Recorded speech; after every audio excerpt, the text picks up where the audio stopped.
chicanery, ridiculousness, other various forms of idiocy that you've come to expect from us here at the Broadhurst-Watkins Sports Report.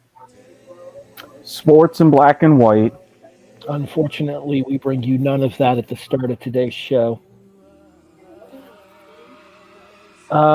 Eric, you might want to mute your television because I'm picking it up in the background.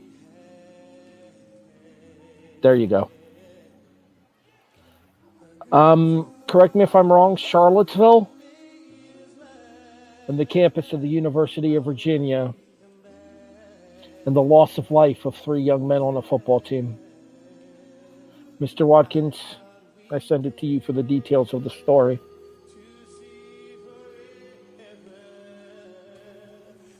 Going from left to right, Devin Chandler, Lavelle Davis Jr., and Deshaun Perry, as they were coming back on campus from a class trip to see a play in Washington, D.C., a former player and student who, if you want his name, you can look at the news. I'm not repeating it here. We're not going to give him the dignity of mentioning his name on this program.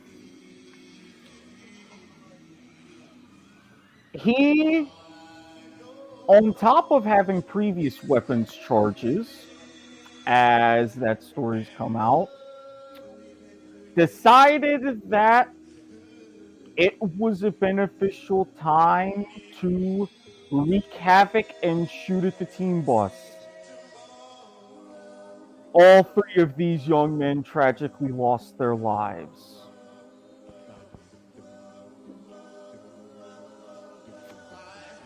Unfortunately, this is not the first incident of tragedy on a campus in the state of Virginia, and not the first incident of tragedy in Charlottesville. But this is unfortunately the most recent.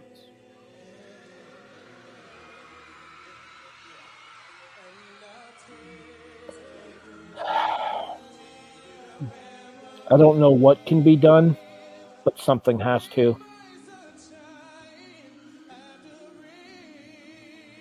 I don't claim to be any kind of politician. You know my views on point of viewer, and we do our best to keep the politics out of the Broadhurst-Watkins Sports Report because, as I mentioned earlier, levity is kind of our namesake here on this program.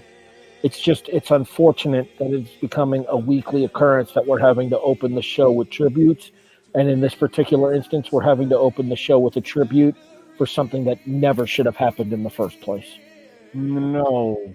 These men should have been gearing up to play against Coastal Carolina. The game which has been canceled for this coming weekend. I believe it was their homecoming game, actually. It was.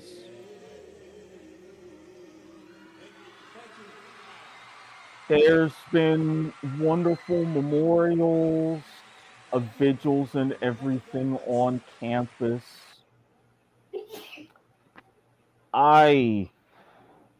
At this point, I'm going to be honest. There's very few words that I have. There are no words.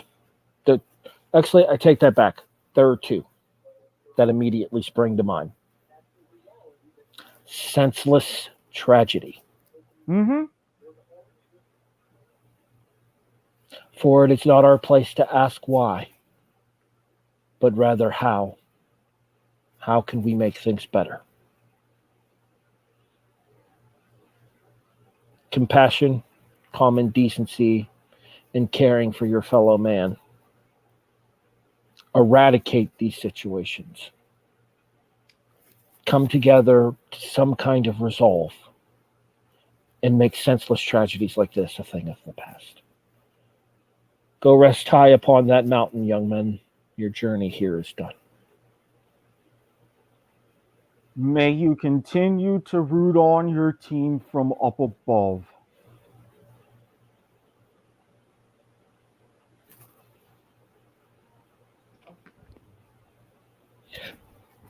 There is no easy way to transition here, so I'm not even going to attempt to. No normal show opening here. Doesn't seem appropriate. I'm Harry Broadhurst. He's Eric Watkins. I And was you all prepared to speak German too. and you are watching and or listening to, depending on your platform of choice, the Broadhurst-Watkins Sports Report. Sports in black and white. Now we hope to bring you some levity after the tragedy that befell the University of Virginia. And may I just say before the cough is back, some of the biscuit. Uh-oh. May I just say before we go any further here that while I don't do T's and P's, I will say that my sincerest best wishes go out to the friends, the families, and the staff members of those who knew the young men and those related to the young men involved in the tragedy that befell the University of Virginia last week. We send out our hearts and our condolences here on the Broadhurst-Watkins Sports Report and at the Not a Network Podcast Network as a whole. Again, there's no easy way to transition here. We'll just move forward into studs and duds.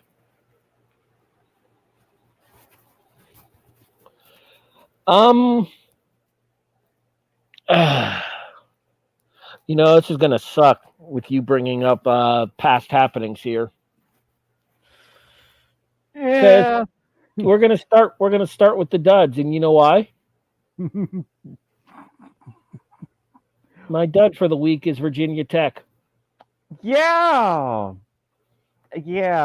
that might be some unintentional poor timing on my part.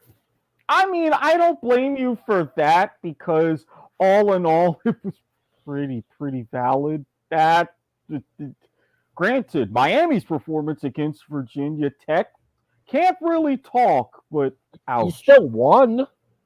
Yeah. Winning is not something Virginia Tech has done a lot of this season, as the Hokies fell to 2-7, losing at Duke 24-7.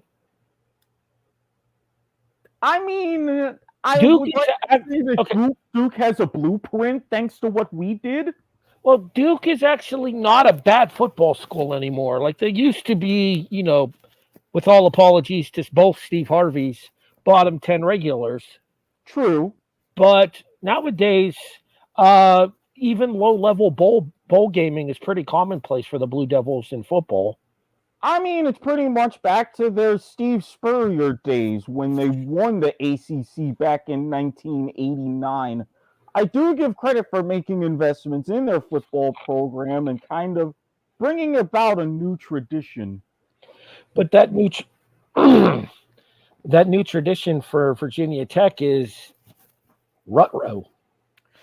Yeah, a long way have they gone from the Frank Beamer era. So, with Shane probably getting fired any day now in South Carolina after the ass whooping they just took from Florida this past Saturday, any chance that Shane comes home? If anything, for legacy reasons, I can see Virginia Tech doing it. Because if you look at the nature of the ACC Atlantic, Florida State coming back, Clemson, Syracuse making noise, now Duke, what have you really got to lose? Virginia Tech is in the Coastal, sir. I thought that they were in the Atlantic. They're in your subdivision, the Coastal. Yeah, well, Duke's on your side. Duke is on your side of the bracket as well, by the way. I thought it was only North Carolina, so that way they had them all. NC State is in the Atlantic, but North Carolina and Duke are in the Coastal. I'm thankful that the ACC is getting rid of divisions. I'm just making that known. I mean, in general, I think divisions in college football conferences are honestly kind of Neanderthalic at this point, especially when you consider that most of these conferences are top heavy anyway. A, kudos on the first $5 word of the night. B, thank you. I absolutely think you're right. They've shown in the Big 12 getting rid of them, how they used to not have them in what was the Pac-10. More and more conferences getting away from it, and I think in the next 3-4 years they're going to be gone entirely for the best. I mean, look at the Big Ten West this year and the absolute state of mediocrity that has befallen it. You mean the massive tie at 4-3 in conference play leading that division? 4 teams at 4-3. 2 of them are 7-3 overall. 2 of them are 6-4 overall, which basically means that you might as well haul the Big Ten trophy out to the horseshoe in 2 weeks, week and a half at this point, and give it to the winner of Ohio State, Michigan. Hey, Nixon did it with the national championship after Texas beat Arkansas in '69. There's precedent for it. I'm just saying.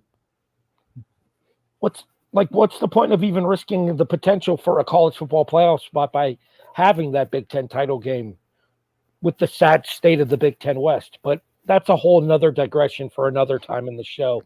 My dud for the week is Virginia Tech and the fact that the Hokies are now pretty much guaranteed a losing season this year for the first time in, God, it's got to be at least almost a decade. If not a bit more. I'm going to look that up while you go ahead and give your dud. Well, my dud started out well, especially even despite ignominious start to the season outside college football playoff hopes, but not anymore. Ignominious, man, we're really throwing them out there today. We had to make the people wait an extra day. We're giving it to them in full force. Hey, you know what? Phrasing. I was about to say. Phrasing. My daughter, the Oregon Ducks. Granted, I'm not taking away anything from. That's quacked up.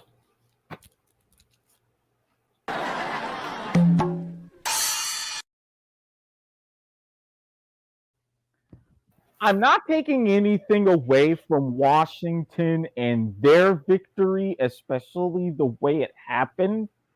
But Washington, even though they're a top 25 team, let's face it, they were on the outside looking in at a lot of things. A lot of things. The Pac-12, college football playoff, Oregon, Bo Nix, Phil Knight. Recent announcements aside, they were right back in it, hovering around right behind Tennessee, knocking on the door of the top 4. And now with that, it's going to be yet another season without the Pac-12 in the college football playoff. Congratulations, Ducks. You played yourself. Why do you got to threaten standards and practices coming up? We haven't done anything yet. I don't think. Question mark.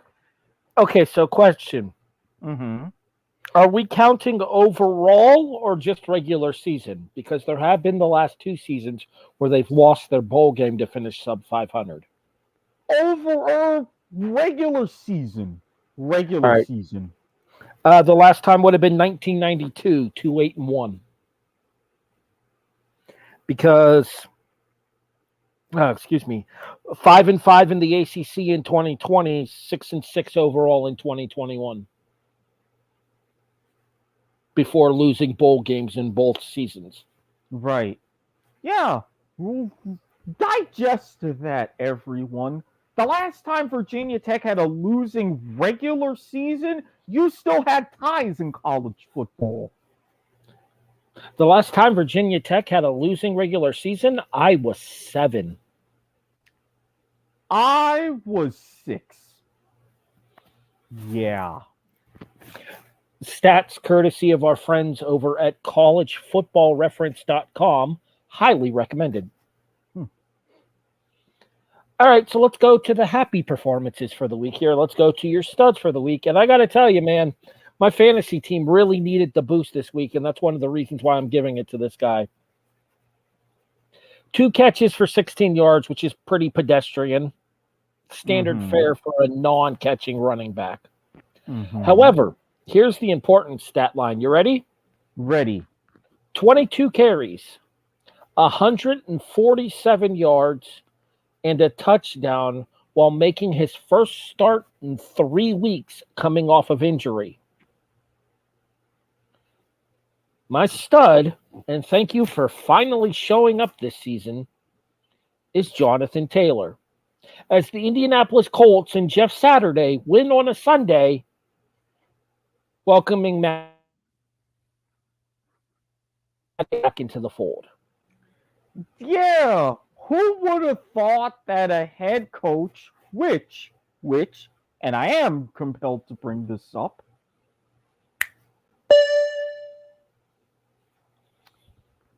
Jeff Saturday's previous coaching experience was at a high school in Georgia. Could you, by chance, have a guess at who was the most previous coach who had an NFL coaching job without any prior NFL or college coaching experience? I will give you a clue. It's got to be a former player. You're correct. He had a very famous game leading into his retirement, then went on into coaching the very next season.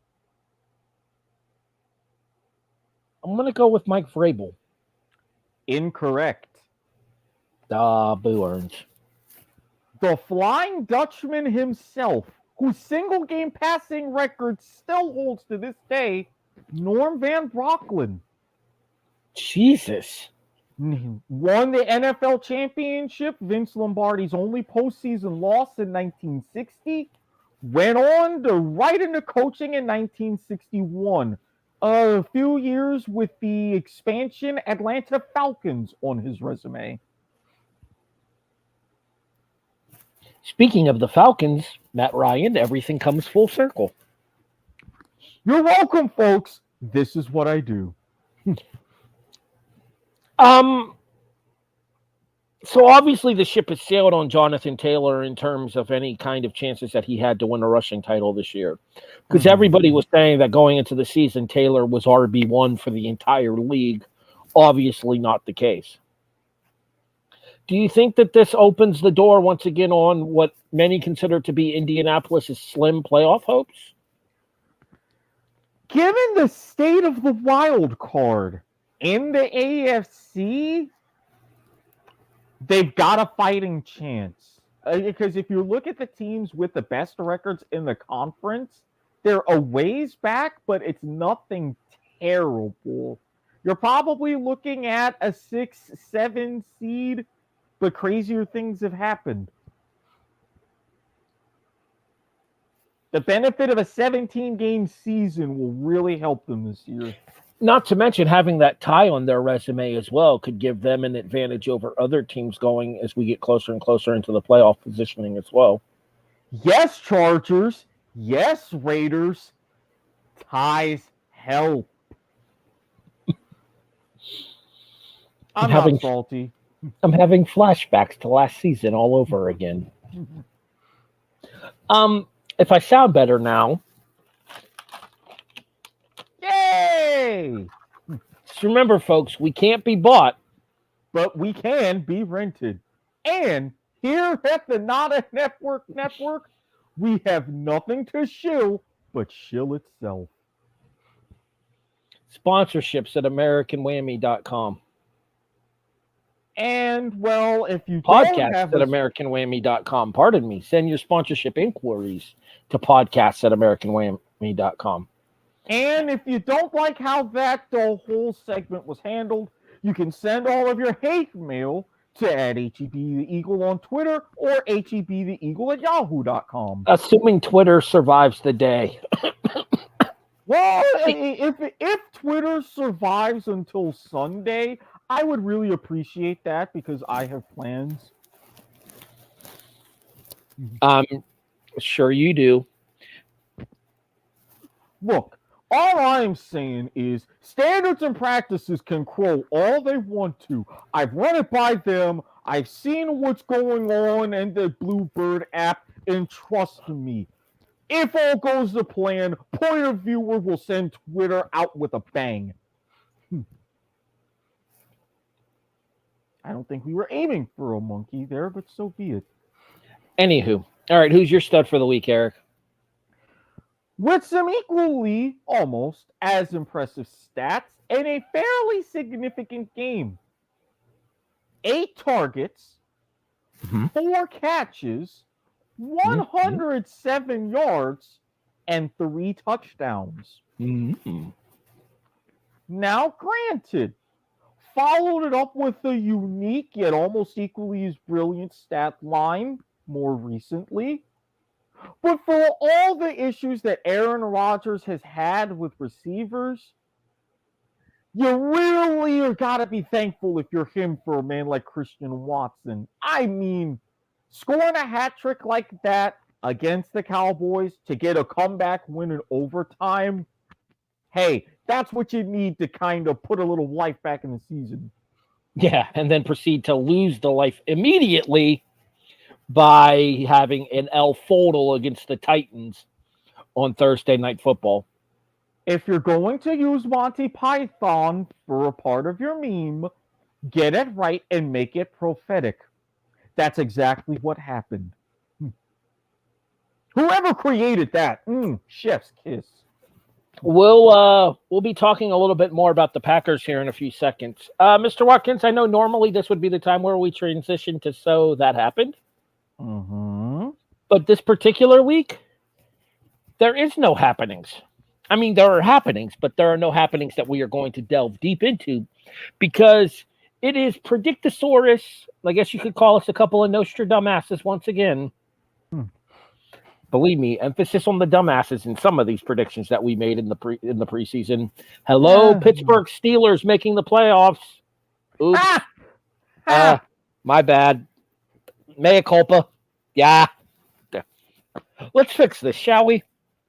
I mean, you're the one who had faith that Mazda Miatas do well on the tough roads of Pittsburgh, and that's entirely okay. You can take off your 2 gloves and go ahead and rewrite your updates.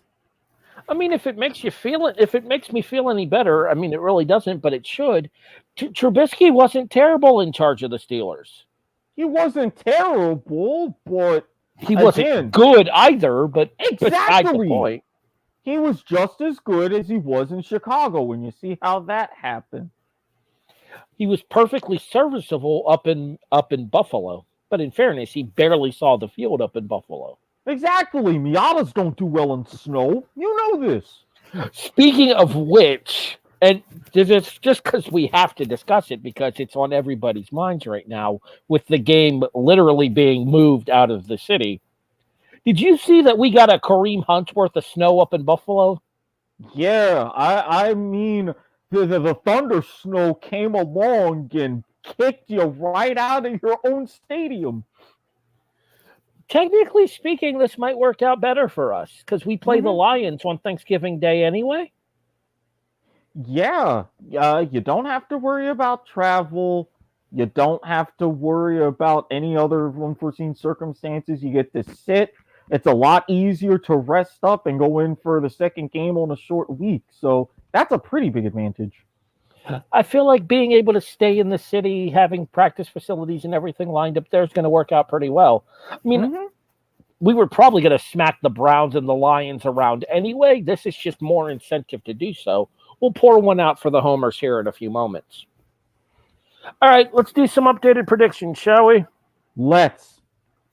All right, let's start with our division winners. We'll go with the AFC first. I still think Buffalo wins the East. The North, I'm still giving to Cincinnati. I don't think Baltimore wins. I think Baltimore's going to collapse coming down the stretch. I am still disagreeing with you. I think Cincinnati gives a better run, but we've seen when their O-line is bad, it is god-awful, and they're still vulnerable. I think Baltimore hangs on. Well, I think a lot of that's going to depend on what happens when Cincinnati and Baltimore play each other later this season, too. Because those head-to-head matchups are going to become key coming down the stretch here. Plus, I think Baltimore's schedule coming down the stretch is a little bit tougher than Cincinnati's as well, because Cincinnati had a lot of their tough games early in the slate. The AFC West belongs to Kansas City. Still Mahomes time, out and out. No arguments there. Tennessee or Indianapolis will give Tennessee a run, but those two head-to-head losses are going to come back and bite them. I think the Titans take the South. And the fact that Tennessee is on such a hot streak, we're talking, 6 of their last 7? I believe the Titans are now 7-3. Correct. Yeah, because they had a chance to tie Buffalo at 6-2 for the AFC lead 2 weeks ago when they lost to Kansas City on Sunday Night Football. And then I want to say it was bye week last week, and then the win over Green Bay last night on Thursday Night Football. Mm-hmm. So you're talking the head-to-head wins, 3-0 overall in the division. The fact that they've got an identity and that Tannehill is back in his more game manager, less mistake-prone, hand the ball off to Derrick Henry and have him throw an occasional touchdown pass. Yeah, I think Tennessee can wrap this up quickly. I think the important thing to consider here is the fact that Malik Willis shouldn't see the football field again this season if Tennessee is smart. Nope. He is clearly not ready. No, way too raw. Way too raw. Too quick to run. This ain't Liberty. I was just about to say, I think the problem is coming from a lower tier FBS school such as Liberty. I think that's the problem for Willis there is he wasn't used to the quality of competition that he's faced in the NFL in the 2 weeks that he was the starter while Tannehill was recovering from the ankle injury. Mm-hmm. And anything happens to Tannehill, I think we can both agree that the Titans are fucked.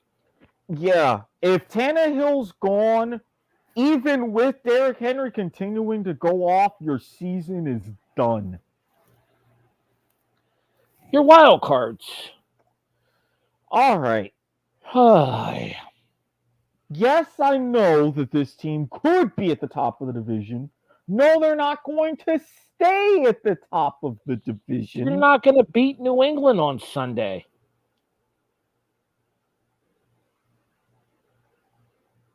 You're going to Foxborough, a place that has been hell over the last decade for you. After losing to them at MetLife earlier in the season. More on this later, question mark?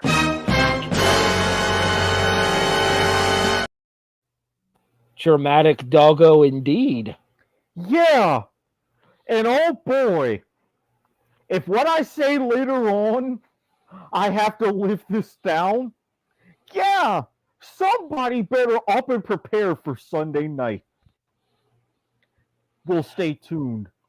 But the way go ahead. You do realize that it is entirely possible that the AFC East could get 4 in this postseason. They're not going to. Let me stamp that out right now. Because Baltimore, whoever doesn't win the North between Baltimore and Cincinnati gets a wild card spot. Possibly. I don't think Miami holds on. I do think the Chargers right the ship, however. And see, this is where I'm kind of torn. The Bills win the division. Mm-hmm. I easily see the Jets taking one of those wild card spots.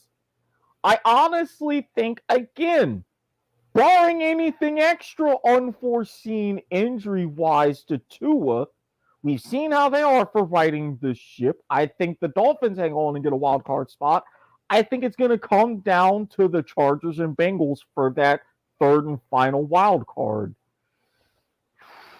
Unless Bailey Zappi can somehow rescue the Patriots again.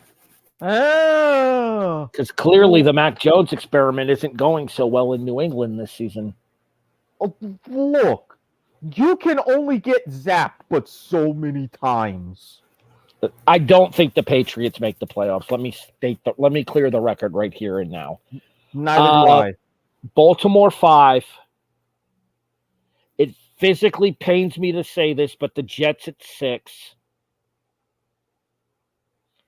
and the Chargers at 7. I think Miami folds down the stretch. I am going to go Jets at the 5, Dolphins at the 6, and I'm just going to barely, by slim margins, give the Chargers that 7 seed. Well, I mean, it does kind of tie into the Super Bowl loser's curse of not making the postseason the following year. You do have history on your side there. Mm-hmm. Then again, the defending Super Bowl champions are in a whole lot of shit right now, too. So, and that is most likely going to get worse, all things considered. So for me, it's Buffalo 1, Kansas City 2, Cincinnati 3, Tennessee 4, Baltimore, the Jets, and the Chargers. So Buffalo 1, Kansas City 2. Oh, Baltimore, Tennessee at 3. That's what I'm thinking. It's like, ooh, which one could I see really getting that 3 seed? Correct me if I'm wrong. Didn't Tennessee beat them head-to-head earlier this year? They did. So Tennessee 3, Baltimore 4, Jets 5, Dolphins 6, LA Chargers 7. Again, barely. So you're setting up Jets. You're setting up Jets Ravens in the first round at the 4-5. Mm-hmm. I set up Jets Bengals at the 3-6. If our resident Jets fan is on and watching, if he would like to chime in here, he is welcome to do so. Yeah. Who would he rather face? The Ravens or the Bengals? And honestly, knowing him, if I had to guess, and thankfully I don't have any Jets fans' hats, knowing Sauce Gardner, I would probably go up against the Ravens. See, I disagree. Chance. See, I disagree. I'd rather face Cincinnati because Cincinnati's more of a passing team than Baltimore is. With Baltimore, you have to worry about Jackson's legs. With Cincinnati, Burrow's not going to run real often because if he tries to run, his offensive line's going to get him killed.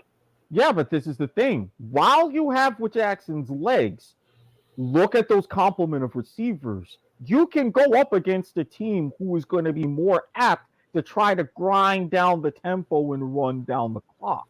Whereas with Cincinnati, yeah, you're not going to throw the Sauce aside, but with their other receivers are going to be bound to step up. So you still have to adjust. And I don't necessarily trust Zach Wilson in anything resembling a shootout. I mean, yeah, given the opportunity there, Zach Wilson or Joe Burrow, my money's going to be on Joe Burrow. Shall we? Briefly, before we go to the NFC. Okay, let me set it up so that way he can have his moment. I mean, he should have is he in the Discord for the show? I don't think he is. Mm-mm. Okay, well then that would explain why he can't join immediately. All right. Mm-hmm. Special guest run in by Jets fan. Unfortunately, not Randy Isbell. Although he would have been a good Jets fan to get to run in here, but unfortunately, Randy is otherwise booked. Quick shout out to our friends over at the R&R Sports Report, Randy Isbell and Robert Hagan, klcz.com, 88.9 in the Lewiston, Clarkston area out in Idaho/Washington. Tuesday nights, 9 to 11 Eastern Standard Time, 6 to 8 Pacific, I believe. Yes, 6 to 8 Pacific. And then like 4 to 6 Hawaiian, if I'm not mistaken. Look at you remembering your time zones. Yep. Jets fans notified, one not joining for reasons, another not joining for different reasons. So we have this one. Yo, All right, so both of us have you guys making the playoffs. Eric has you at the 5. I have you at the 6.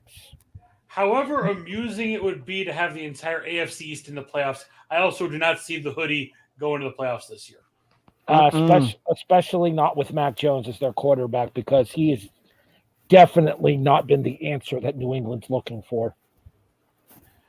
To answer the question, I'd rather face the Bungles. See, I would think so as well. Ravens defense, I don't like that. Not to mention the Ravens have a better offensive line as well. We do also have a shutdown corner. I mean, I am currently imbibing the sauce. All right, so let me ask you this here. Oh crap! Realistic expectations, gentlemen. Where do you see the Jets finishing in the playoff race? Who let this man on air? This man is not an authorized participant in this episode. Again, this show. Above me is Brian Espinoza. No, above you is standards and practices for the network. Okay, Who let this man in? Let me explain. We're talking the New York Football Jets. Something we'd rather avoid doing so on this particular program. See? Okay, the name Chiron is kind of funny. I got to give him that one. However, we needed Jets fan is kind of funny. We needed someone who would, provide us perspective as a longtime Jets fan who hasn't experienced a season like this in a decade or more. I am just here to say like two things and two things only. One, how does it feel now that I was right in the preseason? Y'all sitting there trying to make me feel like I need to walk back my comments on how good the Jets are going to do this season. And two, to be fair, you guys are the Giants of the AFC. I don't know how I feel about that. Remember, I grew up a Jets fan because the old man is a Giants fan, true and true. Where's parallel convergence? Damn it! Oh, there we go. So it's only a game. Why you have to be mad? One thing I do have to say, congratulations to the Touchdown Club. They get to celebrate. Man, seriously, the most. Anyways, back to my question. But as I was going to say, before I had to interrupt myself by playing Barkalov there. Back to my original question that I had for both of you there. Realistically speaking, what are your expectations for both seeding as well as realistic expectations for playoff performances should you guys be able to party like it's 2002? I see us partying like it's 2002 AFC East Championship, and as usual, kicker screws it up again. I mean, at least you don't have to worry about butt fumbling your way to the AFC Championship game. Isn't there now a butt punt instead that we could be talking about? There was a butt punt this year. It was kind of funny. Yeah, not wrong. It happened in the Bills game, no less. Hey, every team in the AFC East has that one blemish they want to forget about. Do I need to remind somebody about it? No, you don't. No, you don't. No, yes, he does. Yes, he does. Yes, he does. Has 4. We have a butt fumble. Your team has ringless Marino. And your argument just falls wide right. And the Patriots did have 1991 with Bledsoe. Kick his ass off the show. Good night, man. Brian, same question. Realistic expectations for your postseason performance. Wait, did you legitimately kick him off the show? Or Nah, he left. Okay. I was going to say, I saw him disappear, and I'm like, wait a minute. He disappeared. Was that like... He left. Did Eric use the ban option? I don't say that I wasn't thinking about it. Well, you can't do it to me, buddy. Don't tempt him with a good time. Now answer the damn question. To answer the damn question, I think honestly, and I think it's a problem that a lot of teams are going through right now. It's just going to come down to injuries, man. Like I'd like us to go all the way, at least get the AFC Championship, but I think it's going to come down to who's still healthy come that time of year. Eric For crying out loud, we're in what is this? Corey Davis's 4th week now with the knee injury. Anything longer than this, they may exercise to put him on IR, and if they put him on IR, I don't know how our chances for the rest of the season look. I mean, Corey Davis has been a pretty big part of the pass game in the Jets. So I'll ask you the same question I asked Jonathan as well. Who would you rather play if it comes to a postseason first-round matchup? Eric has you taking on Baltimore. I have you taking on Cincinnati. that's a good question.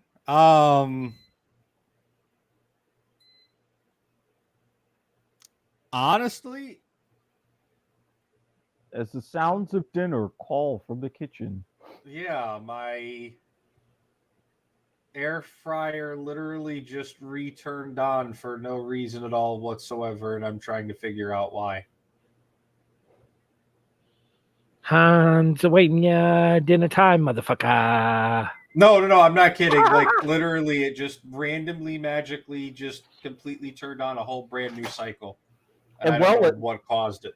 At least it's your Like air fucking fryer ghosts. and not your computer doing it, and then your power supply for your monitor gets messed up. Not that I'm speaking from experience or anything. Yeah, I've got You know that what same hap- experience too. You know what happened, Eric? His air fryer got lost in the sauce.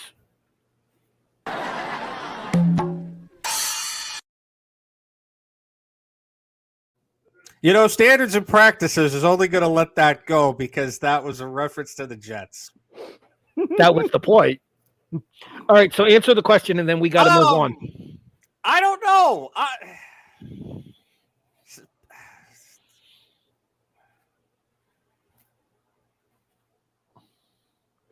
Maybe give me the Ravens. I don't know. I'm thinking maybe give me the Ravens. I feel like they're a little bit softer to go a hybrid offense through, which I think is something that, I mean, yeah, we're already rolling a hybrid offense as is, but I feel like we may have to run the ball more. You know what this means, Eric? Now we have to ask our resident third Jets fan. Because we're tied 1-1. Yeah, that's definitely going to. Oh boy, that's going to be an interesting. We'll have that result for you guys next week here on BWSR. Thanks, S&P. Appreciate you stopping by. We have to move forward. Why are you blinking in MFery? Because of what he just did. He's like trying to casually dismiss standards and practice. I'm trying to move on with the show so we're not running for an hour and a half and we have another podcast to record right after this.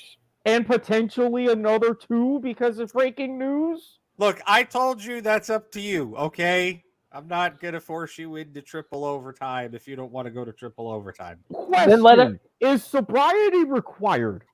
I mean, I figure we're doing a 2-part show. We're going to cover the riot news and then we're going to do the bracket show. So that's up to you if you need to be sober for that. But standards and practices, because that's what the name says currently, says you probably should be, yeah. So I'll see, and then we'll most likely cover that tomorrow. Correct. Very long story about changes. Parallel Convergence has decided that apparently every time we start talking about worlds and the format, we start talking and get into this like 30-minute sidebar on how we would change the bracket. So we've decided once and for all, we're going to have an entire show where the show is a sidebar of talking about the various brackets throughout regional leagues and worlds and what we would like to see is the ideal bracket for them. But yeah, some major news happened today. Apparently, Riot just chose today to drop all sorts of major news. All right. So there may or may not be a breaking news show today. If not today, it'll definitely be tomorrow. All right, gentlemen, I hate to be that anchor, but we do need to move on. You can move on with me here. I'll leave. All right. Thank you. Now then, let's move over to the NFC, and we'll start with the division champions, much the same way as we did with the AFC. I said it before the season started. I stand by it. Philly wins the East. Yeah, especially with the signing they just made today. And Dominican Sue. Now, here's the important question. Will he or will he not kick any opponents the rest of this season? I'm going to put the total At 2. I'm actually 1.5. I will take the over on that. Okay, at 1.5, I might take the under because it might just be 1. This is But true. History says it might be 2, so the over's looking pretty good as well. The North probably belongs to Minnesota at this point, especially after Green Bay fucked it up yesterday against Tennessee on Thursday Night Football. Did I not warn you? 1 p.m. Eastern, noon Central. The mojo that surrounds. Oh, get me started on that bullshit that was Buffalo, Minnesota. The mojo that surrounds Kirk Cousins riding in the plane, shirt off, chains around his neck, dripping with ice. I'm telling you, man. Take the goddamn safety in that position, Jesus. Anyways, we'll pour one out for the homers here in a few seconds. I'm moderately to severely Morton's about that particular game. I mean, again, fair. The South, geez, at this point, it's who wants it. And the answer is no one. Officially, I'm going with Tampa Bay. As I said before the season started, I would not be surprised to see Atlanta F around and find out. Yeah, I mean, I originally said Dallas in the East. I am giving it to Philadelphia. Minnesota, need I say more? I mean, Tampa Bay because they've been there. And even with the lack of everything around him, a 65 to 70% mentally Tom Brady will find some sort of way to Brazilian Jiu-Jitsu into a division championship. You know what it is? It's going to be the motivation of Giselle's new boyfriend that pisses him off and pushes that team forward. Hence why I said Brazilian Jiu-Jitsu. I didn't. I just know his name is Joaquin. Joaquin Valente, her Brazilian Jiu-Jitsu instructor. Can I just say real quick here, Kate Upton is greater than Giselle? Always has been. Not to mention we've seen the goods on Kate too, so there's also that. May she forever cat daddy her way into not going to finish the sentence for the sake of standards and practices. Family show. All I will say to you all at home is Kate Upton and Google are your friend. Moving forward.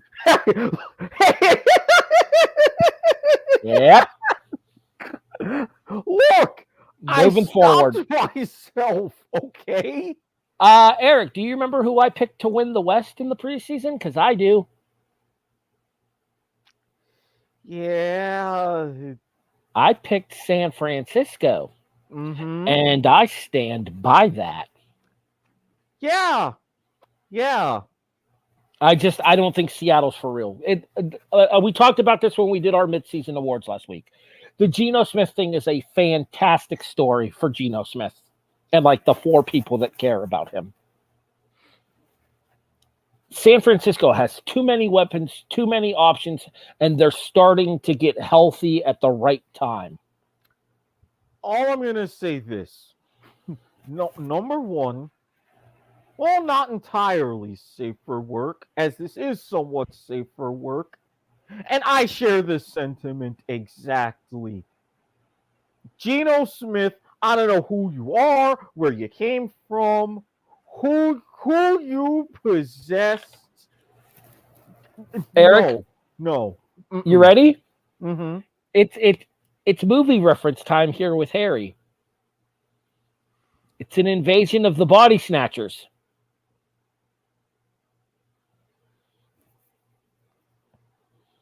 Did you did am I hearing no, that's not even monkey worthy. You don't get it.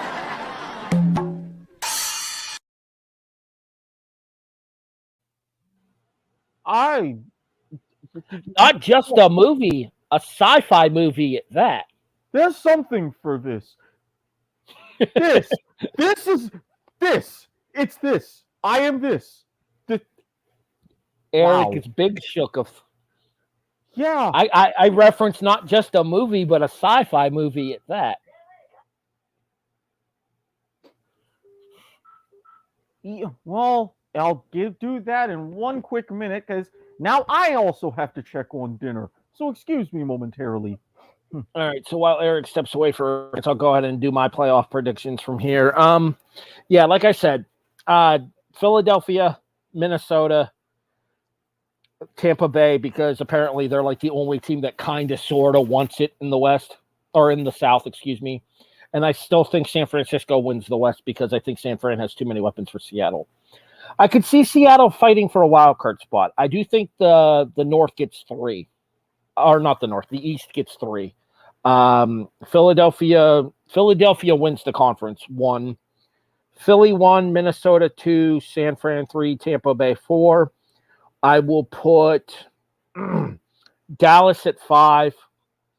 I'll put the Giants at 6, assuming Daniel Jones doesn't fuck things up colossally. And then 7th is kind of going to be a crapshoot because it's going to become a case of who wants it. Washington's 5-5 right now. I think they're actually in the spot, or they're tied with San Francisco, maybe. Oh no, San Fran's 5-4. So it's going to come down to probably Washington and Seattle for that final playoff spot. I don't really trust Washington. I don't trust San Francisco either. I like Daniel Snyder a whole lot less than I like Seattle. And for as shooketh as Geno Smith may make some of the people on this network, I will say that he is the lesser of two evils here. So we'll go Philly 1, Minnesota 2, San Fran 3, Tampa Bay 4, Dallas 5, the Giants 6, and we'll put Seattle in the postseason at the 7th spot. The Rams are in deep trouble at 3-6. The Arizona Cardinals are 4-6. They have to start getting on the ball. They showed potential last week when they beat the Rams. We'll have to see if they can keep that momentum moving forward here. The one week I don't pick Arizona in our pick'em poll and they finally do something, because of course that's what happens. And yeah, there you go. Philly, Minnesota, San Francisco, Tampa Bay, Dallas, the Giants, and the Seattle Seahawks at the 7th spot.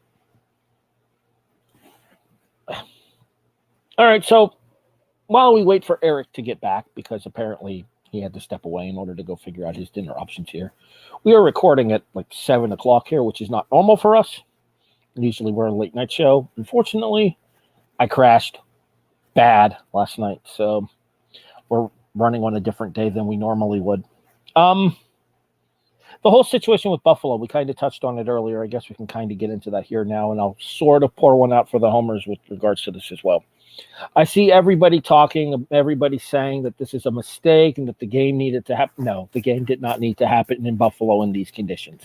And the reason being is if the game had happened in Buffalo in these conditions, then you were putting people's lives at risk. And I don't just mean the players. I don't just mean the coaching staff. I just don't mean the employees. I mean the hundreds of fans that would have attended, because let's be honest, that stadium would not have been anywhere near capacity. But just the sheer volume of snow that fell in that area. Thank you. I assume that was S&P that handled that for me. The sheer volume of snow that fell in the Buffalo area, including the fact that the snowstorm itself looked like the Buffalo Bills logo, that was a nice touch. But we got a Kareem Hunt worth of snow. Kareem Hunt is 5'11", to put that into perspective for you all. And the Bills social media team was sharing pictures on Facebook today, and some of them were posted on the Twitter page as well. And you can just see the heaps of snow sitting on the field and in the stands and around everything. And it's just not great. And A, it's not any kind of condition to play anything resembling a cohesive football game in. B, it's way too much cleanup to get done in a day and a half to have that stadium ready to be played in. C, right there, what JTN just said, specifically about traffic trying to get to the stadium. The road conditions there. There's a travel ban in the city right now. And there's no guarantee that that travel ban would have been lifted in time for Sunday anyways. Robert Taylor mentioned in one of the group chats that we're in, longtime listeners of the show know who Robert Taylor is, our resident Kansas City Mahomes fan, mentioned the fact that there's a travel ban in Buffalo, and the Bills haven't even left the city yet. So they're probably going to have to charter a plane somewhere out of the city. My guess is down the coast in like Syracuse or something, someplace away from where the eye of the storm hit, specifically in Buffalo off of like Ontario, I believe it is up there, if I'm not mistaken, in order to make it over to Detroit just to be able to play the game on Sunday. It helps us in the long run having the Thanksgiving Day game against Detroit on Thursday by being in the city already, but losing one of our home games in the home field advantage that we would have had the opportunity to have against Cleveland. While the Browns haven't been good this year, everybody knows that the Bills' audiences are a game changer when it comes to their team's performance. There's a reason the Bills have performed so well at home over the last couple of years. Eric has finally made it back. Oh, mild dinner emergency. It's okay. We can go back to your postseason predictions once you get back. I took the time to talk about the Buffalo Bills situation with the snowstorm and everything in order to kill some time until you made it back. Yeah, and with that, I was going to say it was flat out the right move because I get with the snow itself, especially with a lake effect system being right by Lake Ontario and near Lake Erie, kind of a vacuum effect, even to the point to where the system and all the snow accumulations looked like the Bills logo. I pointed that out too. It was kind of funny. Mm-hmm. I popped. All right. So you missed it. Are you ready for the craziness? Mm-hmm. I have the Seattle Seahawks as a playoff team. I would have said that that's incredibly crazy at the beginning, but I'm going to be honest. At this point, it's a case of who's left. Because Minnesota takes the North, Philadelphia takes the East, Tampa Bay the South, and I'm with you.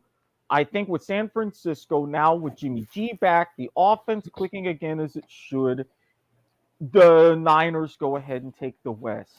Really, your only three viable wild cards, the Giants, the Cowboys, and the Seahawks. Yes, yes. And even stepping in as emergency producer, I feel the same way about Geno Smith. I don't get it either, but dear, right time, right place, right system. Currently speaking, those are the three wild card teams. Well, it's San Francisco instead of Seattle because Seattle still has the lead in the West currently, but it would be San Francisco, Dallas, and the Giants. But the thing about it is Washington is only half a game back of San Francisco right now. I think it comes down to Washington and Seattle for that last spot. And my thought process to that was simple. I have zero interest in seeing Daniel Snyder make the postseason. Not just zero interest in Snyder making the postseason. I'm sorry. As much as I love the XFL and they're coming back, as much as I like Taylor Heineke, how far can this team really go with him?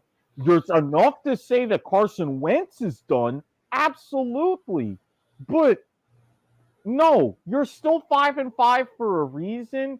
I get you're on par for like along the lines of a 9-8, but I'm not seeing it from them. If they do happen to go in, they will get smoked. Oh, I think whoever gets the 7 seed is going to get their ass beat by Minnesota. Mm-hmm. I wouldn't necessarily say full-on ass beating because, again, non-1 p.m. game, but Minnesota What they're going to do is they're going to make sure that that's the Sunday 1 o'clock game is whomever gets the 7 seed at Minnesota. Yeah, if they do that, whoosh, on to the divisional round they go. And the Vikings get to party like it's 1998 all over again. And right. yes, I am aware of the Orlando Guardians. Good choice as far as moving that team to that market. And I like the color changes in the logo. We'll talk more XFL as we get closer to if the season actually launches. The XFL will join our coverage with the USFL and the NFL's offseason. Mm-hmm. All right. So how's your 7 play out? Oh, Philadelphia 1, Mm-hmm. Minnesota 2, Same. San Francisco 3, Same. Tampa Bay 4, Same. Dallas is the 5, Same.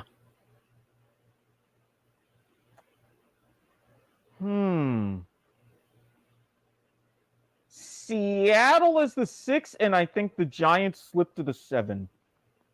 I have the Giants at 6 and Seattle at 7, but I think a lot of that comes down to how well Daniel Jones and Geno Smith perform respectively coming down to the end of the season. And I get that. Jones more so in particular. It's this end of season fade that I'm more worried about from him. Well, yeah, because he's never been in this kind of a position before. Honestly, it also comes down to who ends up shouldering more of the load. Can Saquon Barkley stay healthy, and can Kenneth Walker stand up to the grind?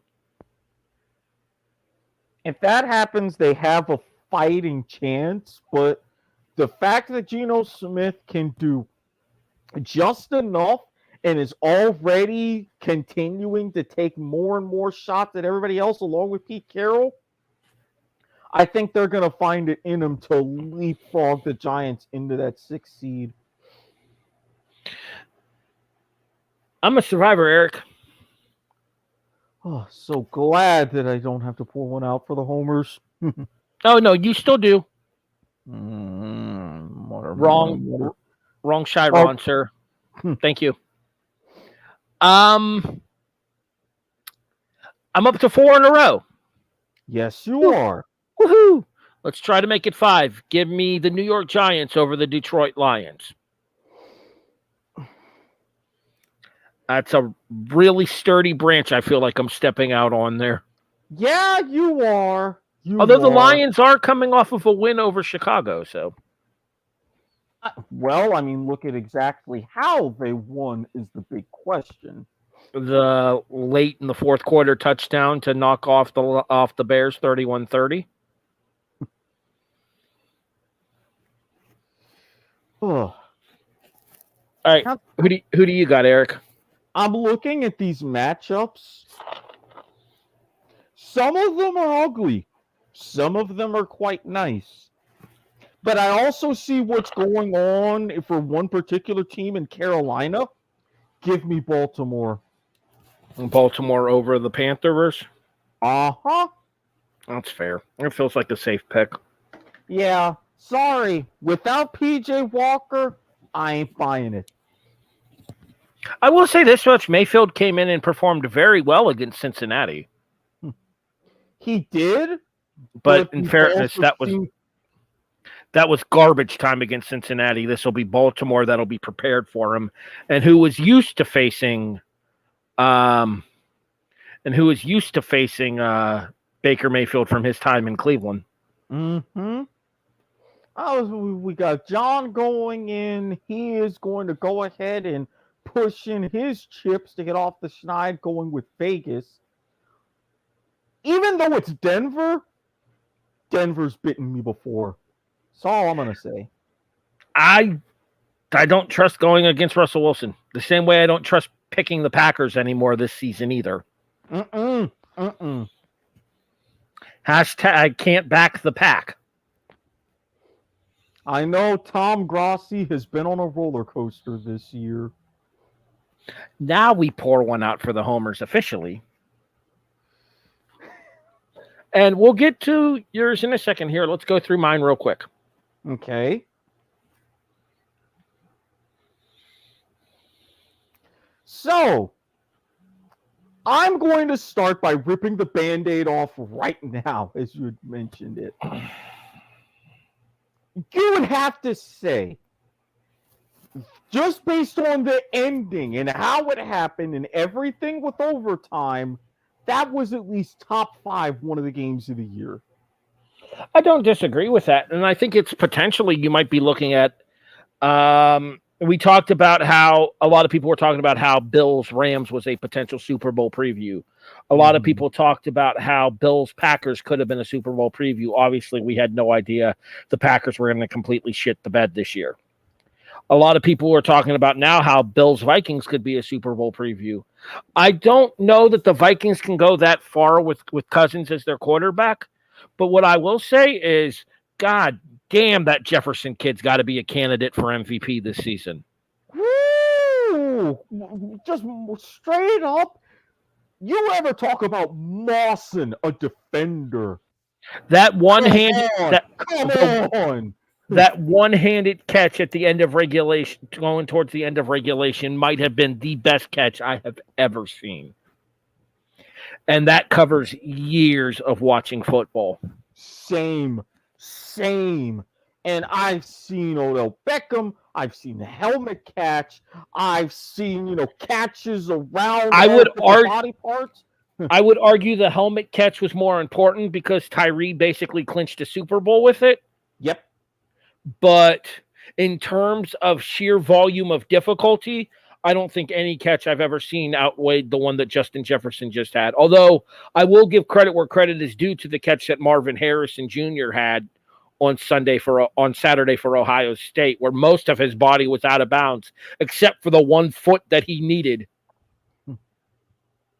That boy's going to be playing on Sundays next season. Just like his dad. No. Jumbo Elliott. Nope. I will say this much. I think poor game management cost Buffalo. 40 seconds left. You have one of the best kickers in the NFL who's able to pin people deep. I don't understand why you don't just take the safety in that situation. You don't try to run a play out of your own end zone. Granted, Allen is 6'5" and mid 200 pounds. So yes, he is one of the bigger quarterbacks in the NFL. But even in a situation where a field goal could beat you, I don't trust Kirk Cousins to get them into position for that field goal at the end of the game there. And the conditions in Buffalo were less than stellar to begin with.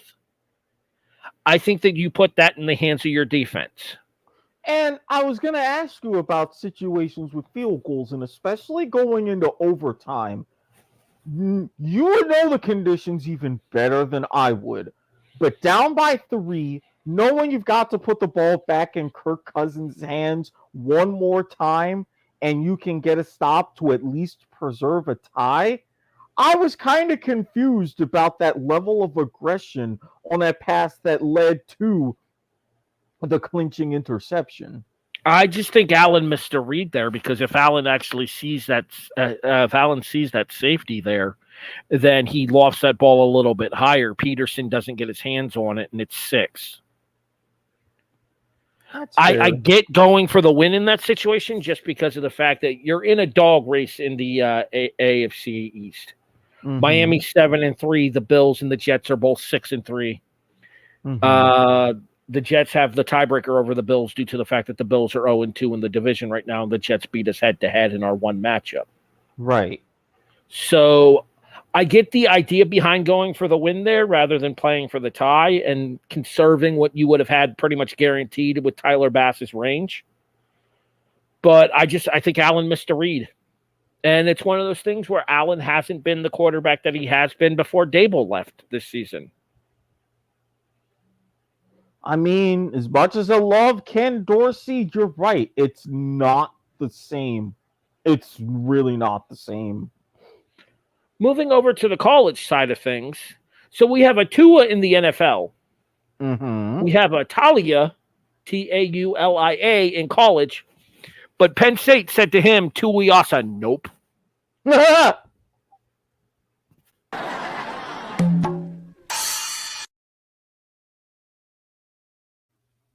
As in, what is the amount of points that Maryland scored against Penn State?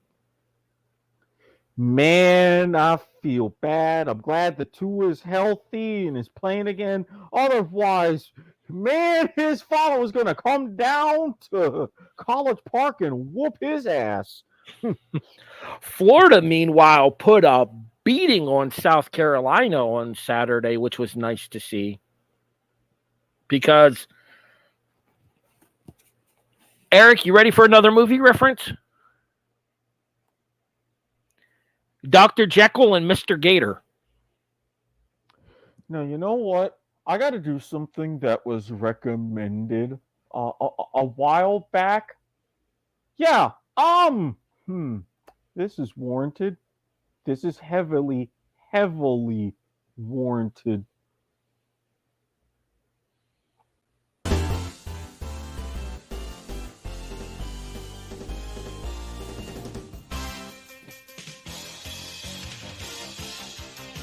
Tell him what he's won, Rod. This is twice. The man has won two. He gets two correct appropriate movie references in one show. Okay, back to it. The thing with the Gators is we talked about this last week. I said that the South Carolina game was crucial for the momentum for Florida at the end of the season. Came into the South Carolina game 5-4. Playing Vanderbilt meant 6 wins most likely. South Carolina was exactly what Jonathan just said right there. Playing Vanderbilt this week, South Carolina was our chance to get to 7 because Florida State is a toss-up. The game is in Tallahassee, and the Noles are playing really well this year. I don't necessarily like our odds. Yeah, but I mean, even though Vandy's still Vandy, they are coming off of a pretty big upset of Kentucky. Granted, but I think Kentucky's also fallen off since they got their ass beat by Tennessee. Also true.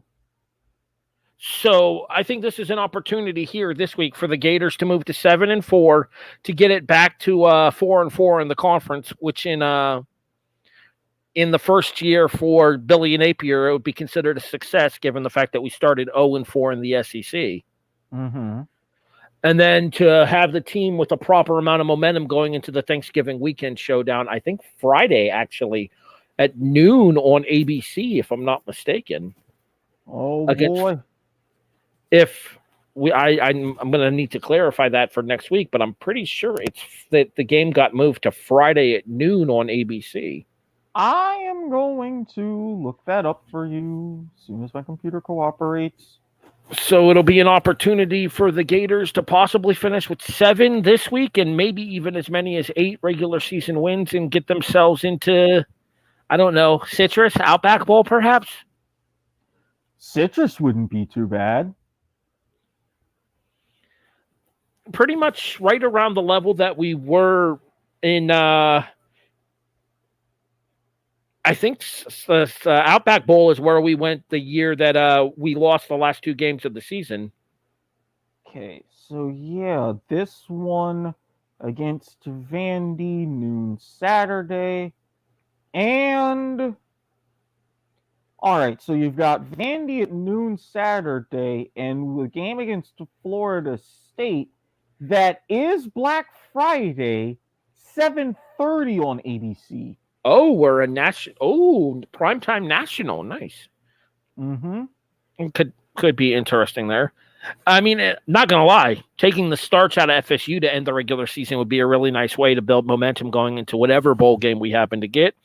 And you got to think that it's going to make us look superior in the eyes of the bowl selection committees when they determine which of the second tier of SEC teams that they want to play in their specific bowl games. Because obviously, the New Year's Six, they're going to take Georgia, they're going to take they're going to take Bama, they're probably going to take LSU since LSU is going to end up winning the West. Oh, they've already won the West. That's been clinched. Exactly. So you got to think that the New Year's Six and those January 1st games, definitely Georgia, Bama, and LSU are going to be part of that. I don't disagree with you.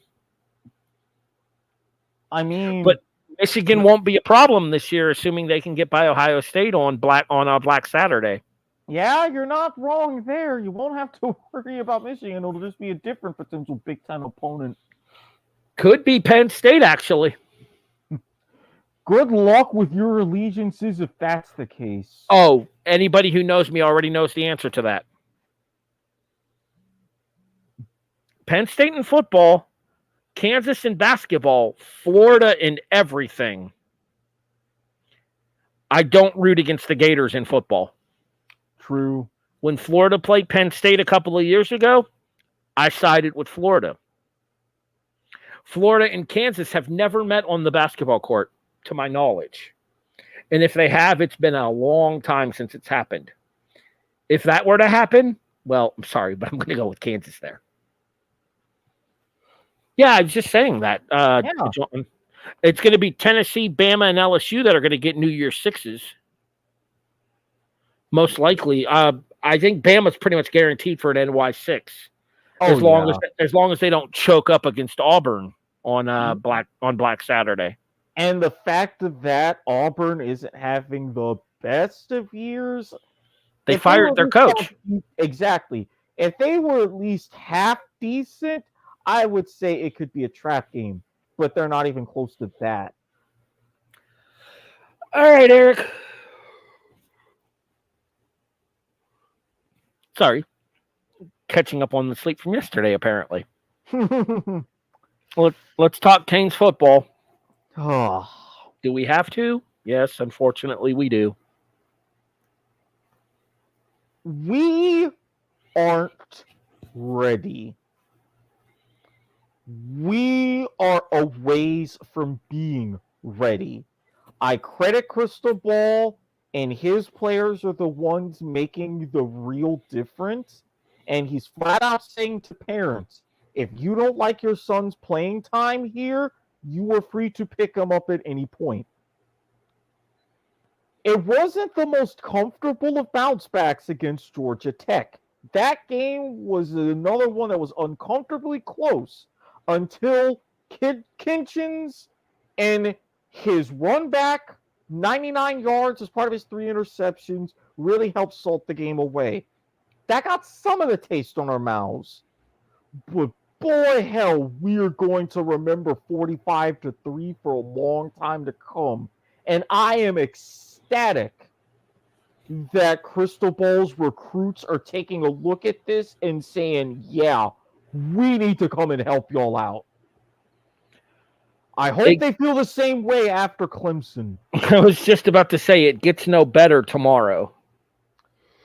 Yeah, Clemson tomorrow on the road, which funnily enough, even though we're 3-3 in the ACC, all 3 of our wins have come on the road. Well, apparently y'all don't like the Hard Rock this season. Tyler Van Dyke pretty much said as much. He loved playing on the road. And I'm telling you this right now.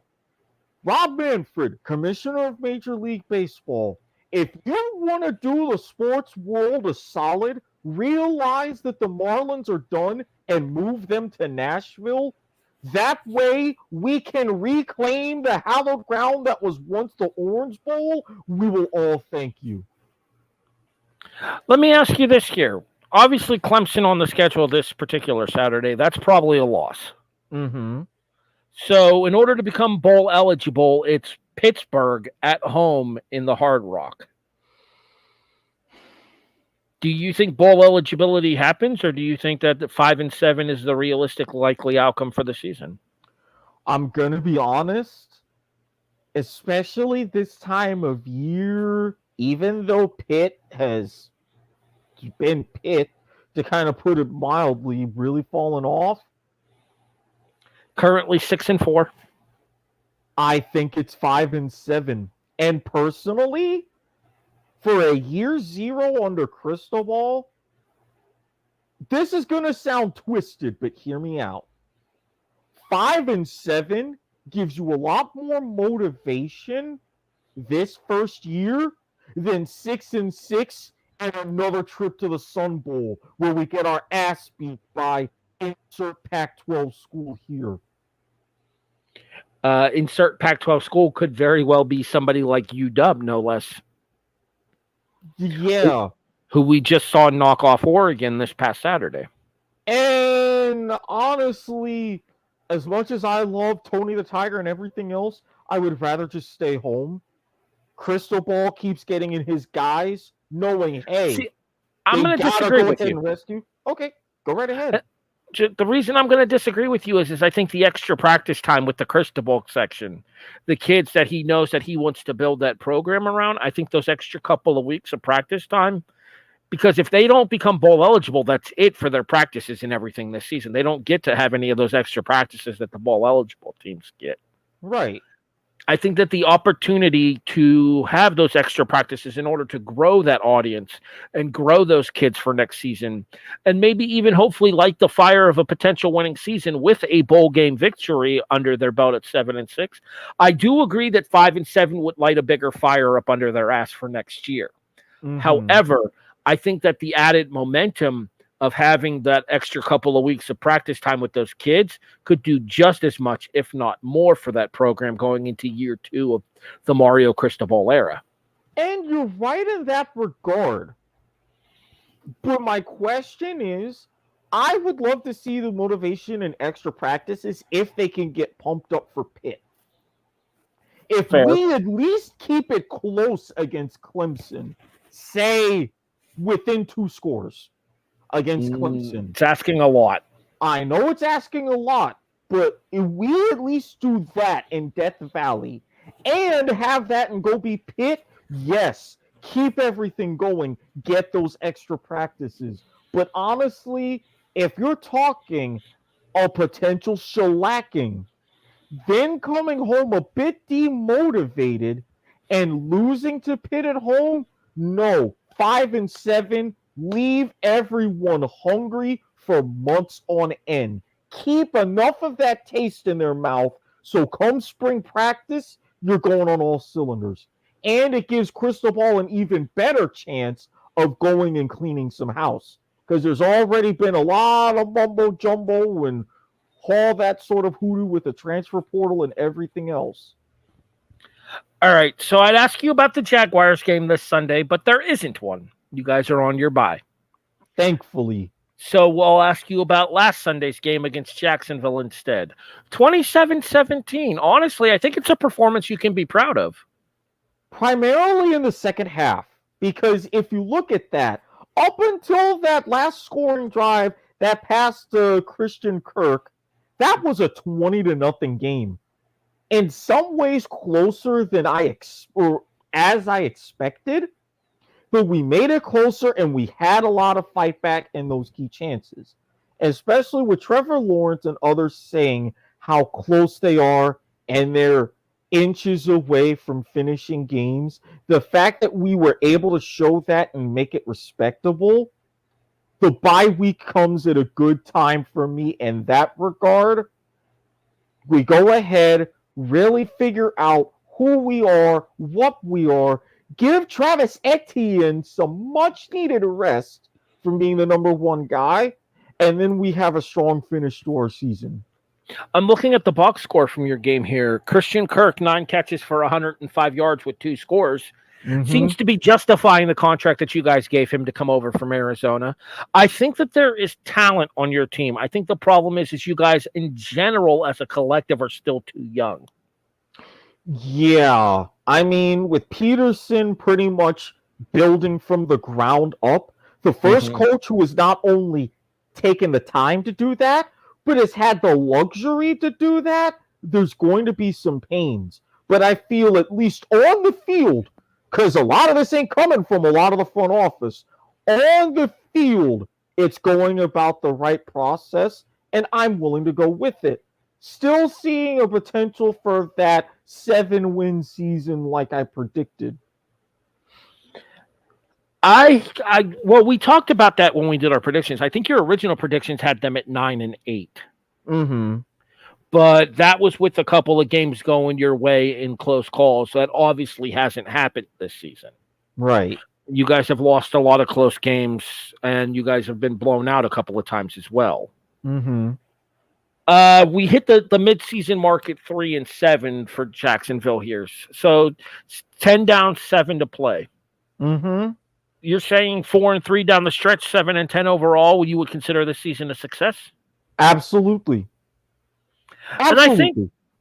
And I think the Doug Peterson hire is one that's going to make waves in the future there, because we saw the rebuild job that he did in Philadelphia. Mm-hmm. So I believe that there is potential with the players that are there. Obviously, Lawrence and Etienne know each other from Clemson. It's a case of building a rapport with the wide receivers, because most of the wide receiving crew that had been there the prior 2 seasons is gone, including trading Laviska Shenault in this offseason, which I thought was a terrible decision. Again, the front office. So this is an opportunity, I think, going into this particular offseason, especially if you guys can get up to that 7-win, even if it's 6-11, 3-4 going down the stretch there, even if it's 6 wins, though. It's a significant marked improvement over the last couple of years. And with Urban Meyer taking over the situation that was, or not Urban Meyer, with Doug Peterson taking over the situation that was left behind, the cupboard that was left pretty much bare by Urban Meyer and his decisions, then there is room for growth in the Jacksonville football franchise. Of course. And that's why I said in a vacuum, the Peterson hire was fantastic. I just wish that it was made in more of a vacuum than it really was. But overall, again, someone who knows what they're doing, has had the experience, capability, works great with offensive talent, which is what we love to build, especially in recent years. So the fact that it's bearing this much fruit this soon, the only thing that would make the season even better is if Mark Lamping finally gets fired. Thank you. Fuck you. Bye. Bye. Eric, I have 3 simple words for you. Are you serious? The Interrobang makes its weekly appearance. I'm all about the Interrobang. And let's just say the Interrobang is, no, you know what? Nah. Family show. Family show. So I feel the need. Do we have an applause GIF? I don't think we do. I feel like I want an applause GIF, because you remember how I said I went 0-4 2 weeks ago, which is like the first time this season it's happened, and like only the 3rd or 4th time ever I've done that. Eric, what did I go against the spread last week? 4-0.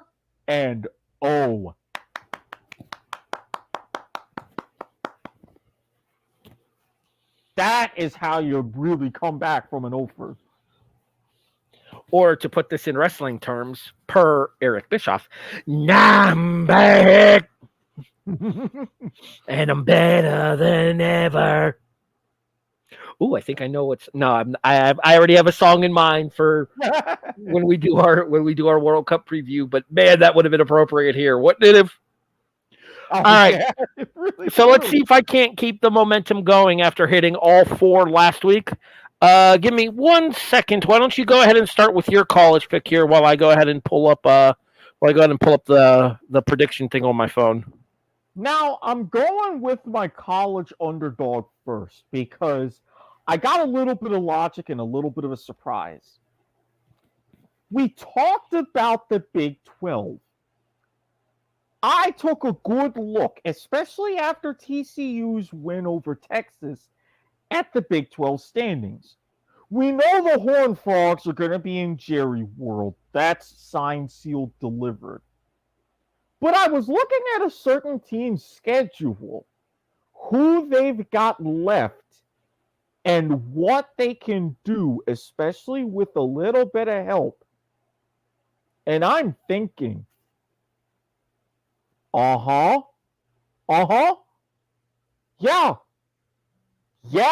it's hitting you too. They have a potentially very legitimate chance of making the trip to Arlington. Can I just point out how utterly fucked the Big 12 is outside of TCU? Yes. Okay, continue. Yeah. So I'm like, you know what? In a year where there's been a whole bunch of chaos, why not add a little bit more? Harry, go ahead, sing it. You earn your moment. Sing it on. Rock, chalk, Jayhawk, go KU.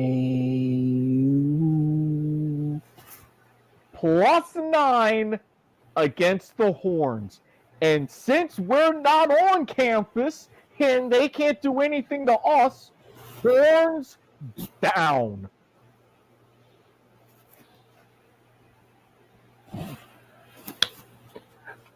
You ready for me to make your day, Eric? Mm-hmm. Are you ready? So, I mentioned that you guys play a certain team at the end of the season. Mm-hmm.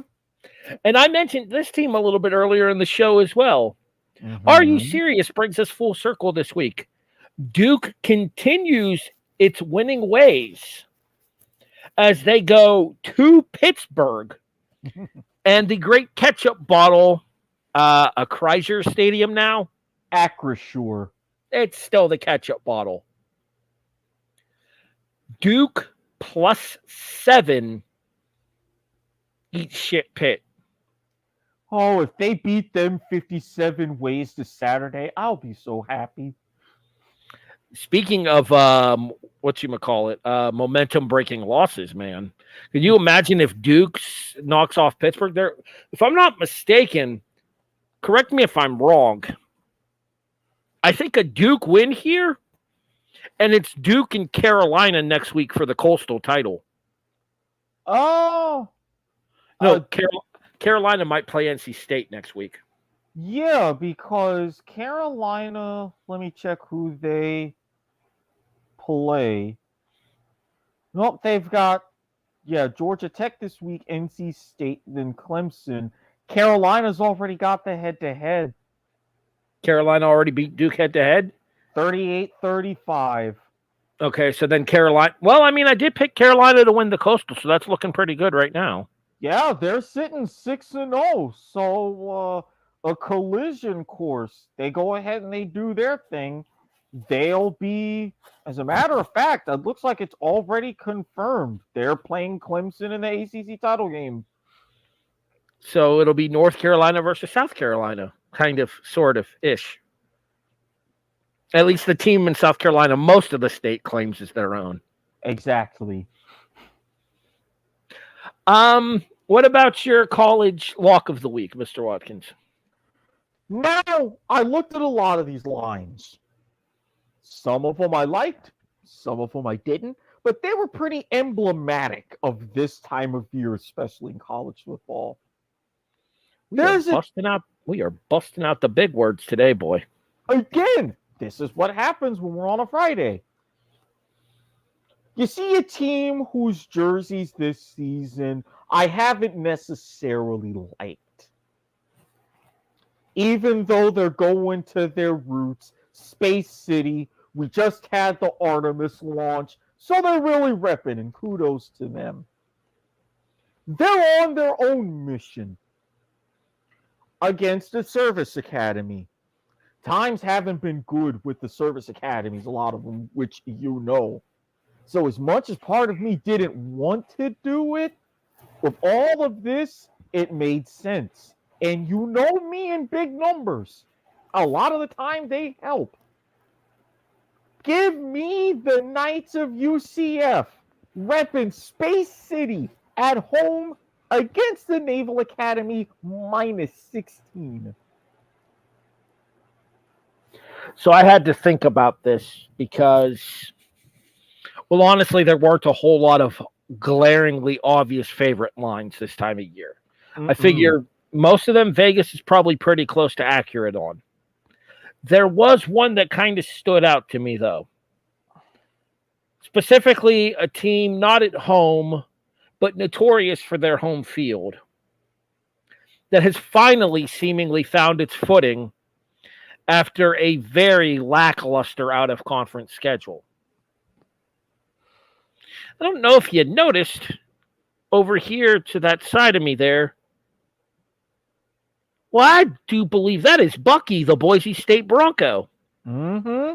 I see that little bit of blue peeking out over there. Oh, yeah, that's Bucky. I'll be the first to tell you. It's Bucky. I have always been a fan of the Smurf turf and the style of chicanery that Boise State always got itself into against higher tier opponents.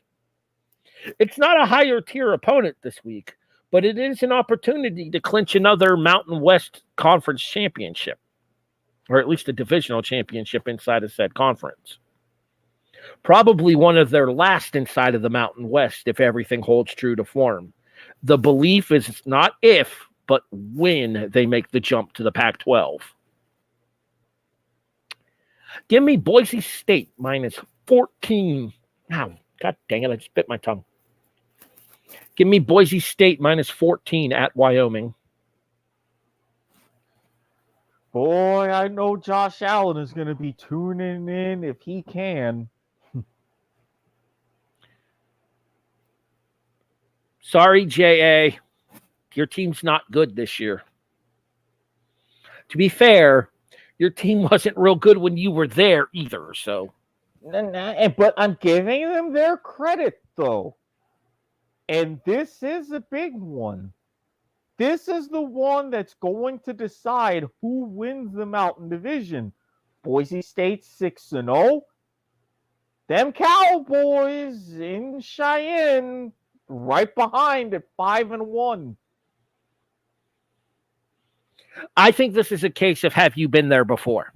This is also very, very true. And all things considered, I think Boise State's experience in these kind of matchups where conference divisional titles are on the line, opportunities to play in conference championship games are on the line, opportunities to potentially turn things around. I mean, obviously they're not going to get the group of 6 bid for the CFP because that's pretty much locked up with the American Athletic at this point. Mm-hmm. The American Athletic has 3 teams inside of the top 25 right now, UCF being one of them. UCF, Cincinnati, and Tulane, I believe. Seriously, what the hell got into Tulane this season? Anyways, the point being, though, is that this is a case of act like you've been there before. Boise State's been there before. Wyoming has not.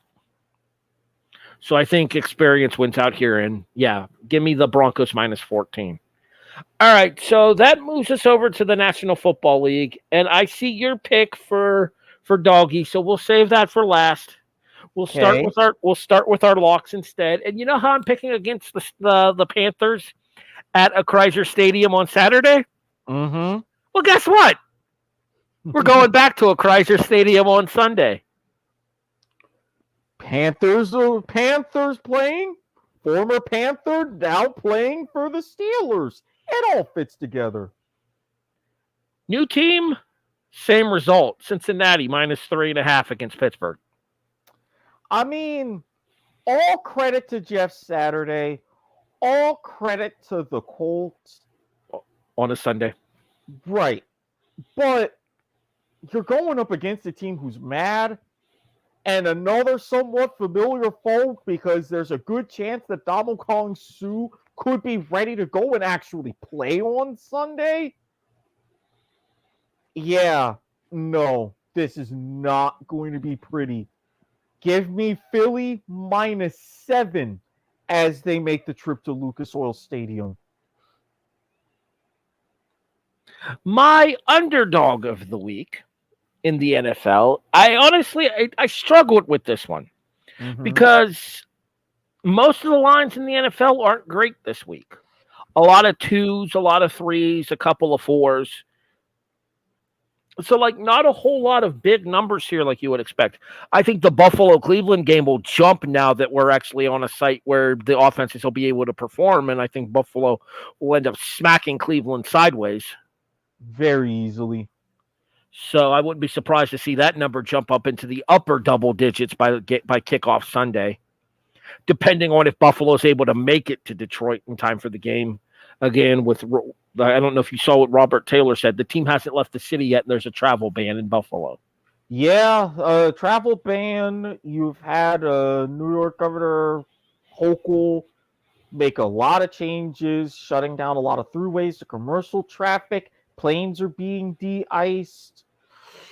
It's a dicey proposition. Very dicey. I feel like they'll find a way, though. I wouldn't be will. surprised to see something chartered out of like Syracuse or something. Get the team bus out to Syracuse and then fly out from there. Mm-hmm. But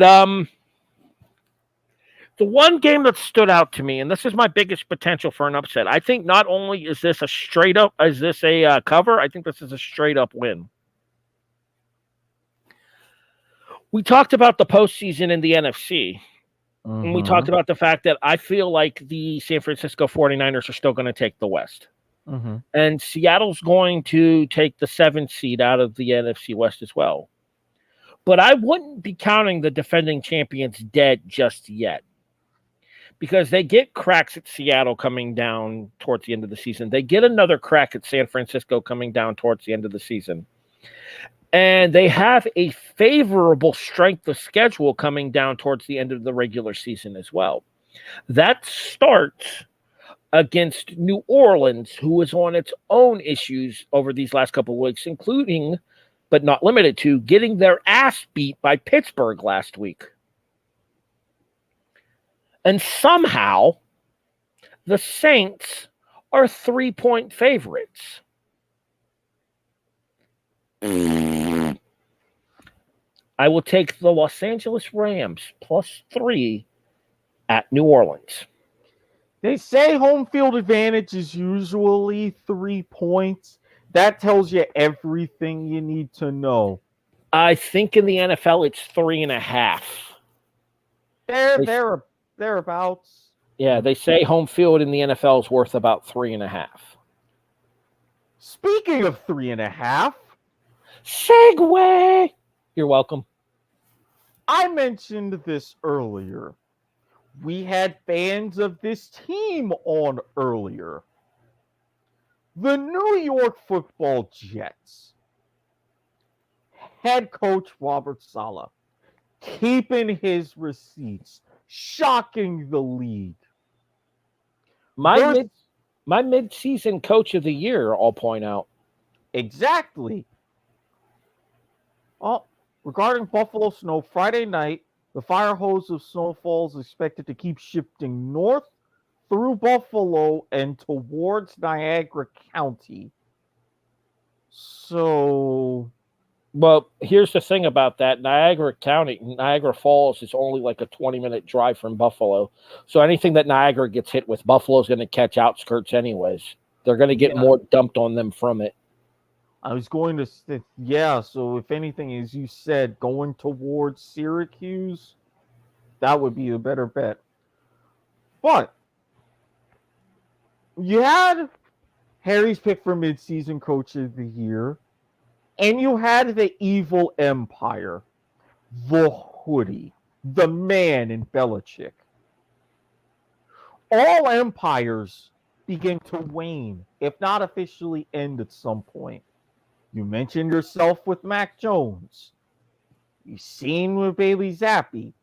This team, while still good in moments, I even mentioned Matthew Judon, not as formidable as they once were. I have said this myself in a season of drama and chaos.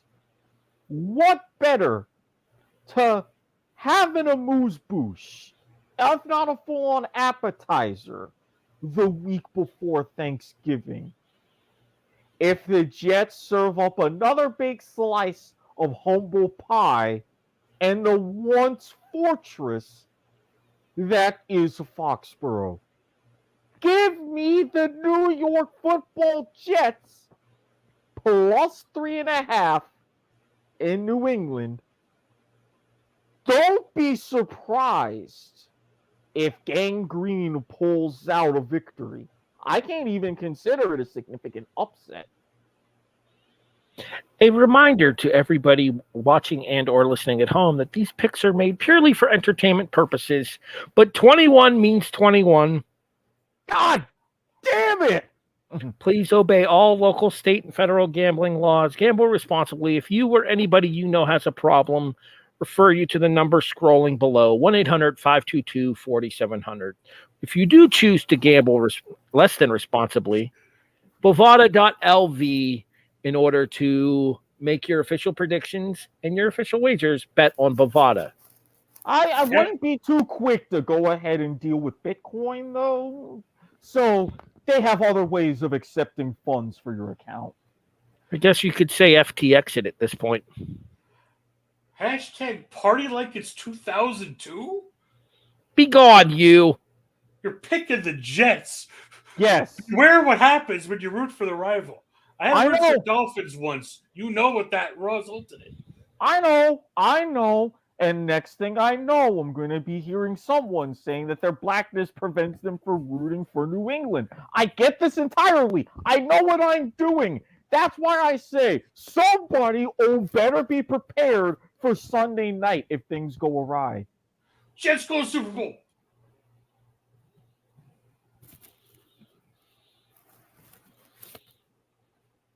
I got nothing. Not a damn thing. Neither did Alberta, apparently. Nope, not a thing. Just shook her head and walked away. At HEB the Eagle on Twitter, as long as it's still a thing, I guess. Maybe, sort of, ish. You can find the company itself at Not a Network Pods. Twitch.tv/AWP Podcast, new name coming soon. Search for I'm Not sorry, a Network. my blackness does not permit me to make that statement.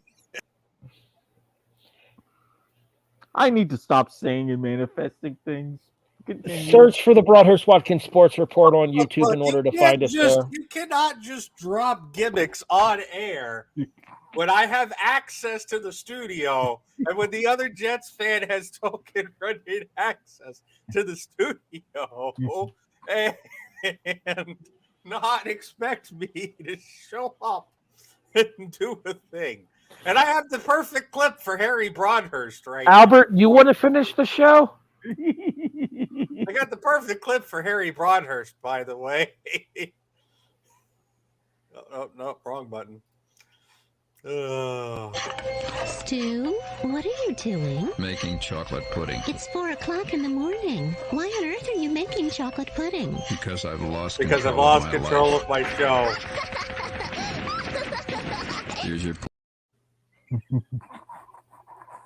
There are those that would argue I never had it in the first place.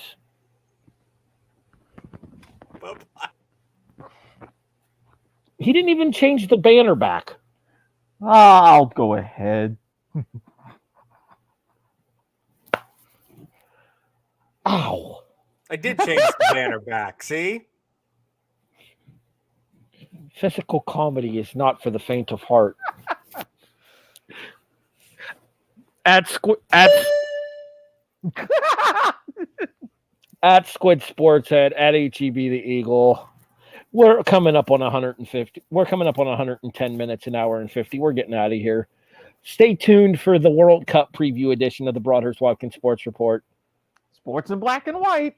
A presentation of the at Not a Network Network. Good God. You have been listening to the Broadhurst-Watkins Sports Report.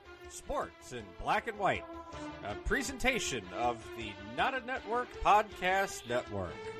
Available online via most major streaming services. Please stay tuned for more Broadhurst-Watkins Sports Report over most of our Not a Network channels.